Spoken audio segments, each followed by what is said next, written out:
Trapped within the icy grip of a metal cage, the German Shepherd lay still, his gaze listless and forlorn. In the shelter's most desolate corner, he faced the grim reality of death row, with precious little time left to be saved. Days had turned into weeks, and no one had come for him. No one wanted the large, scarred dog who flinched at every sound and shied away from every hand. He had stopped barking, stopped trying to get anyone's attention. The other dogs howled and whimpered, but he lay silently, as if accepting his fate. But then something extraordinary happened. A moment so unexpected, it changed everything. The shelter was eerily quiet at night, except for the occasional whimpers and soft howls of dogs longing for freedom. In the far corner, away from the main entrance, a German Shepherd named Max lay in his cold metal cage. His large frame was curled tightly into the corner, his once proud posture now hunched and defeated. The scars on his coat told stories of a painful past, one that no one at the shelter truly knew, and perhaps no one cared to ask about. Max had stopped barking weeks ago. He had learned that barking didn't matter. It didn't bring anyone to his cage. It didn't get him adopted. The visitors who came to the shelter always walked past him, their eyes lingering only briefly before they moved on to the younger, more energetic dogs. Max wasn't the kind of dog people wanted. A large, intimidating shepherd with a history of aggression, or so his records said. The truth was, Max wasn't aggressive. He was scared. Every raised hand reminded him of pain. Every loud noise sent shivers through his body. But no one saw that. To them, he was just another unadoptable dog. And now, his time was almost up. That evening, as the staff cleaned up for the night, Max watched them quietly from his cage. His eyes, once bright and alert, had grown dull. He no longer hoped for a miracle. His heart had grown heavy with the weight of waiting. Tomorrow was the day his life would end. The shelter had made the decision. There wasn't enough space, and Max was deemed unfit for adoption. As the lights dimmed and the staff left for the night, the silence grew deeper. The other dogs continued to whine and bark, but Max didn't join them. Instead, he let out a quiet whimper, a sound so soft it was almost imperceptible. It wasn't a cry for attention, it was a cry of resignation. But somewhere in the darkness, someone heard it. Across town, Emma sat in her small apartment, scrolling aimlessly through her phone. She was a vet tech by trade, someone who had dedicated her life to helping animals, but lately she had felt lost. She had always wanted to adopt a dog, but life had a way of making excuses for her. Her apartment was too small. Her hours were too long. She didn't have enough experience with challenging dogs. But that night, something pulled at her, a feeling she couldn't shake. She opened her social media feed, and there it was, a post from the local shelter. It was a grainy photo of Max, lying in his cage, his eyes staring blankly at the camera. Caption read, "Max, 5 years old, needs a home by tomorrow, or he will be euthanized." Emma's heart sank. There was something in his eyes, something that called out to her. She couldn't explain it, but she felt an undeniable pull. She stared at the photo for a long moment, her finger hovering over the phone. "You can't save them all," she whispered to herself, a phrase she'd heard too many times in her line of work. But this time, the words felt hollow. Without thinking, she dialed the shelter's number. It was late, and no one answered, but she left a message anyway. "Hi, my name is Emma. I saw your post about Max. I know it's late, but I want to help. Please don't do anything until I come by tomorrow." Hanging up the phone, Emma felt a rush of emotions. Fear, doubt, and a strange sense of determination. She didn't know why she felt so compelled to help this particular dog, but she couldn't ignore the feeling. She set her alarm for early morning, knowing that she had to be at the shelter as soon as it opened. Back at the shelter, Max lay still in his cage, unaware that someone somewhere had decided to fight for him. The moonlight streamed through the small barred window, casting a faint glow over his tired body. For the first time in weeks, Max let out a deep sigh, as if some part of him knew that his story wasn't over yet. The morning sun crept over the horizon, painting the sky with soft shades of orange and pink. At the shelter, the staff were already beginning their routine, feeding the dogs and cleaning their cages. For Max, it was just another day in a string of monotonous, lonely days. But today, something was different. Today was the day his fate would be decided. Max sat quietly in his cage as the sound of footsteps echoed through the corridor. The shelter manager, a stern woman named Karen, approached his enclosure with a clipboard in hand. Her expression was one of regret, but her eyes were firm. "I'm sorry, boy," she murmured. "We tried, but no one's come for you." She moved on, but Max didn't react. He had already accepted what was coming. His once bright spirit had dimmed, buried beneath layers of disappointment and fear. Meanwhile, Emma was already on her way. Her heart pounded as she navigated the quiet streets, her mind racing with doubts. "What if he's too aggressive? What if I can't handle him?" she whispered to herself. But every time she considered turning back, the image of Max's eyes from the shelter's post flashed in her mind. There was something about him, something she couldn't ignore. Pulling into the shelter's parking lot, Emma took a deep breath. The building was unassuming, a simple brick structure surrounded by chain-link fences. She hurried to the entrance, clutching her phone, with the shelter's post still open on the screen. Inside, Karen was reviewing Max's file one last time when she heard the door open.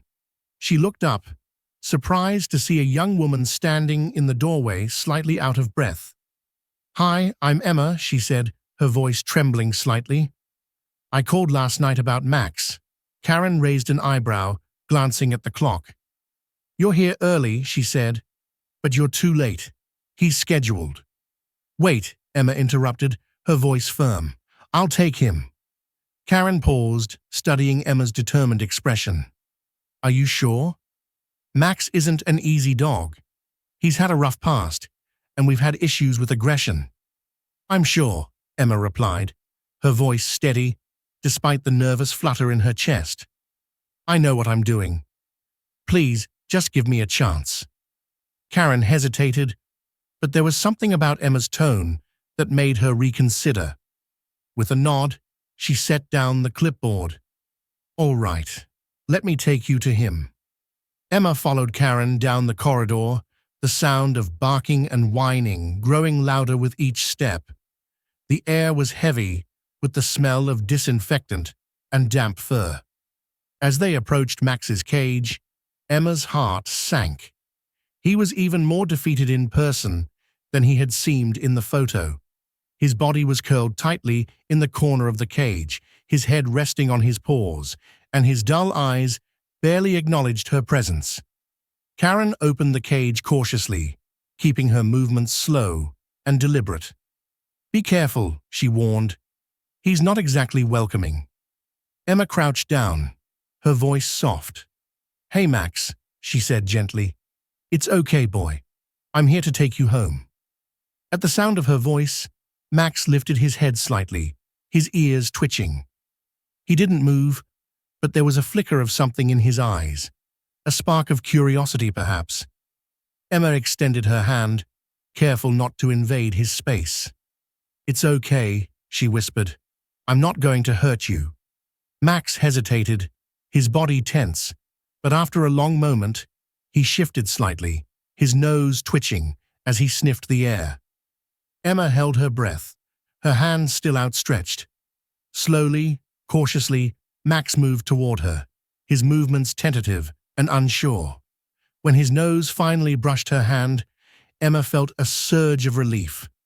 "Good boy," she said softly, her voice breaking with emotion. "Good boy." Karen watched in silence, her usual skepticism melting into a faint smile. "You've got a lot of work ahead of you," she said, her tone lighter now. "But maybe, just maybe, this will work." As Emma led Max out of the shelter, the morning sun bathed them in a warm glow. Max's steps were hesitant, his body stiff, but he followed her willingly. For the first time in months, he was leaving the confines of the shelter. For the first time in months, he had hope. The drive back to Emma's small apartment was silent, save for the hum of the engine and the occasional rustle from the back seat. Max lay curled on a blanket she had placed for him, his eyes scanning the unfamiliar surroundings through the window. His body was still tense, his movements cautious, as though he couldn't quite trust what was happening. For all he knew, this could be another temporary stop, another fleeting moment before being returned to the cold, metal confines of a cage. Emma kept glancing at him through the rearview mirror, her heart aching at the sight. She wanted to say something, to reassure him, but she knew words wouldn't be enough. This was a dog who had learned not to hope, not to trust. It would take more than kind words to break through the walls he had built around himself. When they arrived, Emma parked in front of her apartment complex, a modest building with a small patch of grass in the front. She turned to Max and spoke softly. "We're here, boy. This is home now." She opened the car door carefully, giving Max a moment to adjust before extending the leash. He hesitated, his ears twitching, but eventually stepped out. His paws touched the ground as he sniffed the air, his posture still guarded. Emma led him toward the building, moving slowly so as not to startle him. Inside, the apartment was simple but cozy. A dog bed sat in the corner near the living room window, and a set of bowls with fresh water and kibble awaited Max in the kitchen. Emma had spent the night before preparing the space, wanting to make it as welcoming as possible, but as she unclipped the leash and let Max explore, it became clear that he wasn't ready to settle in just yet. He padded around the apartment, his nose working overtime as he inspected every corner.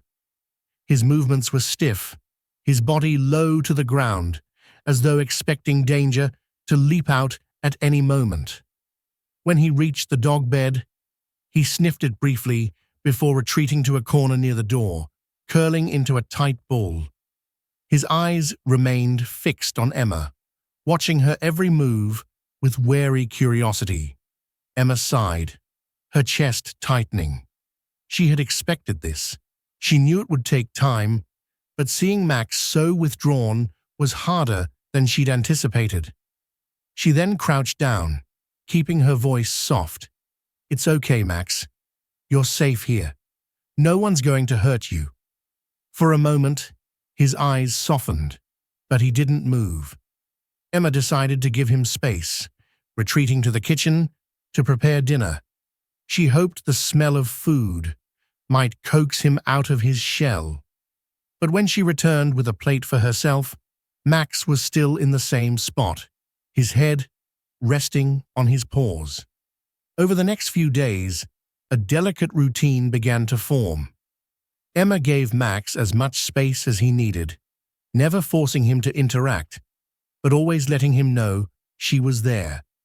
She spent hours sitting quietly on the floor near his corner, reading a book or working on her laptop, allowing him to grow accustomed to her presence. Slowly, he began to relax, his posture less tense, his eyes less guarded. One evening, as Emma sat on the couch watching TV, she felt a faint pressure against her leg. She looked down and froze, her heart skipping a beat. Max had approached her, his nose gently nudging her knee. For a moment she didn't move, afraid of scaring him away. But then she reached out slowly, her hand hovering above his head before resting gently on his fur. "Good boy," she whispered, her voice trembling with emotion. Max didn't pull away.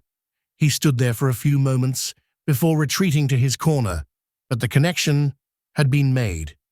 It was a small step, but to Emma, it felt monumental. That night, as Emma lay in bed, she thought about everything Max had endured. The scars on his body, the fear in his eyes. They all told a story of pain and survival. But beneath it all, she saw a glimmer of hope, a spark that hadn't been extinguished. She was determined to fan that spark into a flame. As she drifted off to sleep, she couldn't help but feel that Max's journey was just beginning. And whatever challenges lay ahead, they would face them together. The day stretched into weeks, and slowly but surely, Max began to change. At first it was subtle, a soft wag of his tail when Emma called his name, or the way he followed her from room to room, maintaining a cautious distance, but always keeping her in sight. Each small step felt monumental, a tiny crack in the wall he had built around himself. Emma, true to her promise, remained patient. She never forced him to interact, but she celebrated every moment of progress. When he finally lay on the dog bed she had set up for him, she nearly cried. It wasn't much, but it was proof that he was starting to trust her, starting to believe that maybe this new life wasn't so bad after all. One evening, after a long day at work, Emma decided it was time to try something new. She grabbed a leash and knelt down in front of Max, holding it out for him to see. "What do you think, buddy? Want to go for a walk?" Max tilted his head, his ears perking slightly. It was the most curious expression Emma had seen from him yet. Encouraged, she clipped the leash onto his collar and opened the front door. Max hesitated for a moment, his eyes darting to her as if seeking reassurance. She gave him a gentle pat. "It's okay. Let's go." As they stepped outside, cool evening air wrapped around them. The neighborhood was quiet, the streets lined with trees whose leaves rustled softly in the breeze. Max moved cautiously at first, his body low and his steps tentative. But as they walked, he began to relax. His nose twitched as he sniffed the air, taking in the new scents around him. For Emma, it was a bittersweet moment. She couldn't help but wonder how long it had been since Max had last enjoyed something as simple as a walk. How many years had he spent confined to a cage, deprived of the freedom every dog deserves? As they turned a corner, a neighbor approached, a middle-aged man walking a cheerful golden retriever. Emma tensed, unsure of how Max would react. She stopped, holding the leash firmly but gently. "It's okay, Max," she murmured, her voice calm.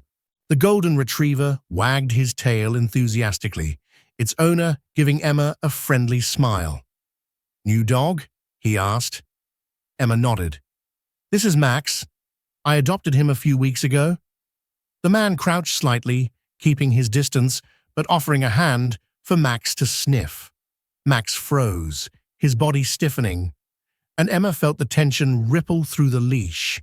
For a moment she thought he might lunge, but instead he simply stepped back, his eyes wary but not hostile. "Good boy," she said softly, relieved.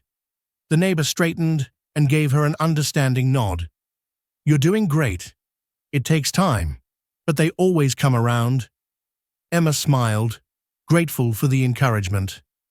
As they continued their walk, Max seemed to grow more confident. His steps became steadier, his ears more relaxed. By the time they returned home, he was walking beside her, his head held just a little higher than before. That night, as Emma settled onto the couch with a cup of tea, Max surprised her again. He walked over to her, his tail wagging ever so slightly, and rested his head on her lap. Emma froze, her breath catching in her throat. She set the cup aside and gently ran her fingers through his fur, feeling the warmth of his trust for the first time. "You're a good boy, Max," she whispered, her voice thick with emotion. "You're going to be okay." For the first time since she had brought him home, Max seemed at peace. His eyes closed, and a soft sigh escaped him as he settled into her lap. In that moment, Emma knew that the walls around his heart were finally coming down. But just as everything seemed to be falling into place, a shadow from Max's past loomed on the horizon. One night, as Emma was tidying up the apartment, she noticed something strange. A car she didn't recognize was parked across the street, its headlights off. It had been there for hours, unmoving. Ray, who had been dozing near the window, suddenly stood, his ears alert. He let out a low, rumbling growl, the sound vibrating through the room. Emma's heart sank as she realized that for all their progress, Max might not be as free from his past as she had hoped. The mysterious car stayed parked across the street for hours, its dark silhouette barely visible under the dim glow of a streetlight. Emma tried to convince herself that it was nothing, that it belonged to a neighbor or someone visiting. But the growing unease in her chest wouldn't subside. Ray, however, seemed to know better. His low growl continued, his body tense as he stood by the window, staring intently at the car. "Max," Emma whispered, crouching beside him. She gently stroked his fur, hoping to calm him. "It's okay, buddy. You're safe here." But Max didn't relax. His growl deepened, and his eyes remained locked on the car. Emma had seen him react to strange noises or sudden movements before, but this was different. This was something deeper, something primal. She glanced at the clock. It was past midnight. Whatever was happening, she needed answers. Gathering her courage, Emma stepped outside. Cool night air sent a shiver down her spine as she approached the edge of her driveway. The car was still there, its windows tinted, making it impossible to see who was inside. "Can I help you?" she called, her voice steady, despite the fear gnawing at her. For a moment, there was no response. Then the car engine roared to life, its headlights flashing on, and it sped away into the night. Emma stood frozen, her heart pounding, as she watched the car disappear down the street. She turned back toward the house, where Max was now standing at the window, his eyes still fixed on the street. The next morning, Emma couldn't shake the feeling that something wasn't right. She called the shelter to see if they had any information about Max's past, but the response was vague. "We don't have much on him," the manager said, apologetically. "He was found as a stray, but we did hear rumors about a difficult history." "What kind of history?" Emma pressed. There was a pause on the other end of the line. "We heard he might have come from a dog-fighting operation, but nothing was confirmed." Emma's stomach dropped. Dogfighting. The thought of Max being forced into such a cruel life made her heart ache. It explained so much. His fear, his scars, his distrust of people. But it also meant that whoever had been involved in that operation might still be out there. And if they had found her, it wasn't a coincidence. That evening, Emma decided to take extra precautions. She locked every door and window, double-checking them before settling onto the couch. Max stayed close to her, his usual caution replaced by a heightened alertness. He seemed to sense her unease, and his presence gave her a small sense of comfort. But as the hours ticked by, the sense of dread only grew stronger. Around midnight, Max's ears perked up, and he let out another low growl. Emma's heart raced as she followed his gaze to the front window. The car was back. This time, Emma didn't hesitate. She grabbed her phone and called the police, explaining the situation in a hushed tone. "There's a car outside my house," she said. "It's been watching us for hours. Please send someone." The operator assured her that an officer was on the way, but the minutes felt like hours as Emma and Max waited. Max stood by the door, his body rigid, ready to protect her if necessary. When the police finally arrived, the car was gone again, leaving only tire marks on the pavement as evidence. The officer took her statement, but there wasn't much they could do without more information. "If it comes back, call us immediately," he said, his tone firm. "We'll keep an eye on the area." As the officer left, Emma sat on the floor next to Max, her hands trembling as she stroked his fur. "What have you been through, Max?" she whispered, tears welling in her eyes. "What are you running from?" Max leaned into her touch, his body relaxing slightly for the first time that night. It was as if he understood her pain, as if he wanted to reassure her that they would get through this together. But deep down, Emma knew that the danger wasn't over. Whoever was in that car wasn't just watching, they were waiting, and she would do whatever it took to protect Max from whatever shadows were trying to drag him back into his past. The following day dawned grey and somber, the sky heavy with the promise of rain. Emma sat by the window, sipping her coffee and watching Max as he rested near her feet. His head was on his paws, his eyes half closed, but his ears twitched at every sound. He was calm, but not relaxed. The events of the previous night had left a lingering tension in both of them. Emma's phone buzzed, breaking the quiet. It was the shelter manager. "Hi, Emma," Karen said, her tone cautious. "I thought I should let you know. We had a call this morning. Someone was asking about Max." Emma's stomach turned. What did they say? They didn't give a name, but they were insistent, asking if we knew where he was. I didn't tell them anything, of course, but Karen's voice trailed off, leaving the implication hanging. "Thank you for letting me know," Emma said, her voice steady despite the panic rising inside her. She hung up and looked at Max, who was now staring at her intently, as if sensing her unease. "We'll figure this out," she whispered. "I won't let anyone hurt you." That evening, the storm finally broke. Thunder rumbled in the distance as rain lashed against the windows. Emma locked every door and window, her heart pounding with every bolt of lightning that lit up the sky.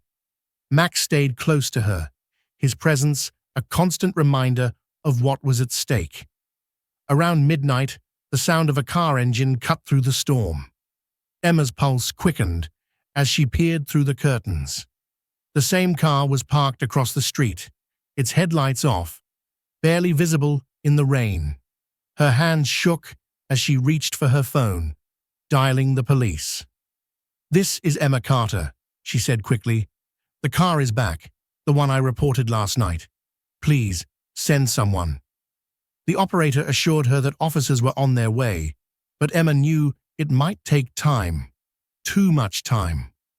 She turned to Max, who was now standing by the door, his body rigid, his ears perked. His low growl filled the room, a warning to whatever threat was approaching. Minutes felt like hours as Emma waited. Then she heard it, the unmistakable sound of footsteps on the porch. Her breath caught in her throat. Someone was outside. Max barked sharply, his voice echoing through the small apartment. Emma grabbed a flashlight and moved toward the door, her hands trembling. "Stay here," she whispered to Max, but he wouldn't budge. He stood by her side, his eyes locked on the door. The doorknob rattled. Emma's heart raced as she flipped the flashlight on and shone it through the peephole. The figure on the other side was obscured by the rain, but she could make out the outline of a man who was now trying to force his way inside. Before she could react, Max lunged at the door, barking ferociously. The man on the other side hesitated, startled by the sheer force of the dog's growls. Emma took the moment to shout, "The police are on their way. Leave now." The man cursed under his breath, and then, just as suddenly as he had appeared, he retreated. Emma watched through the window as he sprinted back to the car, which roared to life and sped off into the night. When the police arrived, Emma recounted everything, her hands still shaking. They promised to increase patrols in the area and took down all the details, but Emma knew this wasn't over. Whoever was after Max wasn't going to give up so easily. As the officers left, Emma sat on the floor, her back against the door. Max came to her, his large body pressing against hers as if to comfort her. She wrapped her arms around him, burying her face in his fur. "You're safe now," she whispered, more to herself than to him. "We'll get through this together." The next day, Emma made a decision. She packed a bag, loaded Max into the car, and drove to a friend's property in the countryside. It was a quiet, secluded place where Max could finally be free from the shadows of his past. As they pulled up to the small farmhouse, Emma felt a sense of relief wash over her. This was a fresh start, not just for Max, but for both of them. For the first time since she had brought him home, Max stepped out of the car with his tail wagging. He sniffed the air, his body relaxed, his eyes brighter than she had ever seen. Emma smiled through her tears, knowing that they had both found something they had been searching for: peace. Max turned to her and gave a small, happy bark, as if to say, "Thank you." Emma knelt down and hugged him tightly. "You're my family now," she whispered, "and no one will ever hurt you again." Max's journey from a shelter cage to a life filled with love and freedom was nothing short of extraordinary. His scars, both physical and emotional, told a story of pain and survival, but also of resilience and hope. Emma's determination to protect him and give him the life he deserved proved that every animal, no matter how broken, can heal when given love and care. Max wasn't just a rescue dog, he was a symbol of second chances, a testament to the power of compassion. Together, he and Emma overcame the shadows of his past, proving that no matter how dark the beginning, there's always hope for a brighter tomorrow. If this story touched your heart, don't let it end here.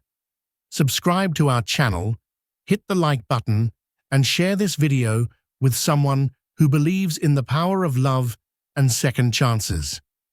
Together, we can give more animals like Max the chance to rewrite their stories and find the happiness they deserve. Thank you for being part of this journey. Let's keep spreading hope, one rescue at a time.